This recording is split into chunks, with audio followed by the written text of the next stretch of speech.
আসসালামু আলাইকুম। অনেক দিন পরে মোটো ব্লগিংয়ে যে কারণে এসেছি সেটা হচ্ছে এই রাস্তাটা খুবই সুন্দর।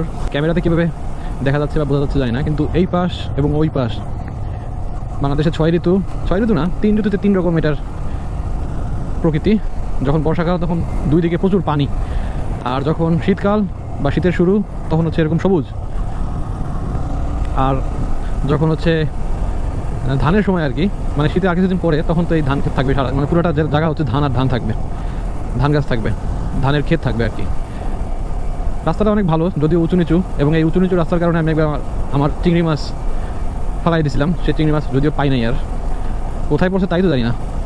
একটু উঁচু নিচু রাস্তা, কিন্তু রাস্তা ভালো আছে, 50 কিংবা 60-এ চালানো যায়।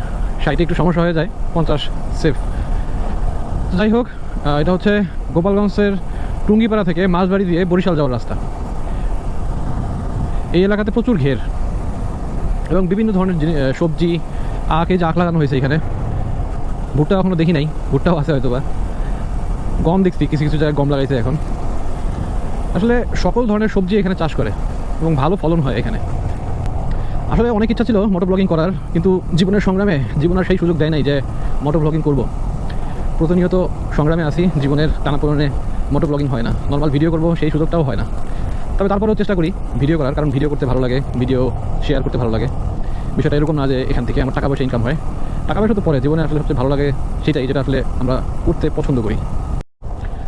আমি আসলে একটু ভয়ে আছি এখন, কয়েকবারই ব্যাগে থেকে অনেক কিছু পড়ে যায়, তো এই কারণে দেখা গেছে যে আমি একটু ভয় থাকি কখন কি পড়ে যায়।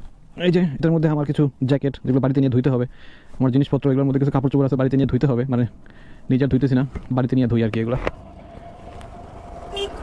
এই জায়গাটার নাম হচ্ছে মিত্রডাঙ্গা। এই জায়গাটাও সুন্দর, এরকম অনেক খাল, শুধু যে বরিশালেই খাল এরকম না, গোপালগঞ্জে অনেক খাল। আর এখানে হচ্ছে গুড়, 1 নম্বর খাঁটি গুড়। সেই গুড়ের জন্য দেখা গেছে যে প্রায় অনেক দিন অপেক্ষা করতে হয়েছে ভালো গুড় পাইতে আর কি।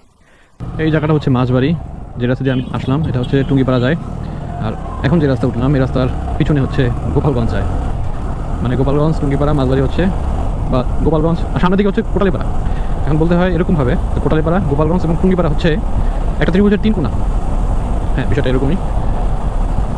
রাস্তা খুবই ভালো, আর এই রাস্তা ভালো হওয়ার একটাই কারণ, গোপালগঞ্জ বা টুঙ্গিপাড়ার ওই দিক দিয়ে অনেক পরিমাণ সবজি ঢাকাতেও যায়, বরিশালের দিকেও যায়। আপনারা যারা কোটালীপাড়া আসেন বা থাকেন বা এদিক দিয়ে যাবেন, কখনোই এই মেসার্স কাজী মন্টু ফিলিং স্টেশন এখান থেকে তেল নেবেন না, একদম বাজে তেল। মানে এই তেলটা নিলে কটকট ইঞ্জিন কটকট করে আর কি, মানে কী পরিমাণ ভেজাল দেয় আল্লাহই জানে। এই যে হচ্ছে একটা রাস্তা, এই রাস্তা দিয়ে যাওয়া যায়, সুন্দর লেক আছে পিছনে, এটা উপজেলা পরিষদের পিছনে একটা সুন্দর লেক আছে। কোটালীপাড়া অনেক সুন্দর। আর এই যে হচ্ছে কোটালীপাড়ার ফলপুরটি না কি নাম দেবো জানি না, বাস স্ট্যান্ড। এখান থেকে একবার ফল কিনে আমি একবার বিপদেই পড়ছিলাম, মানে ফল ভালো ছিল কিন্তু নিতে সমস্যা হয়ে যেতেছিল আমার। এই ব্রিজটা পার হয়েই হচ্ছে পয়সার হাট। তো ভালো থাকেন সবাই, সুস্থ থাকেন, দেখা হবে পরের অন্য কোনো ভিডিওতে কিংবা কোনো ব্লগে। এত বাঘ রাস্তায় রাস্তায়, এত বাঘ।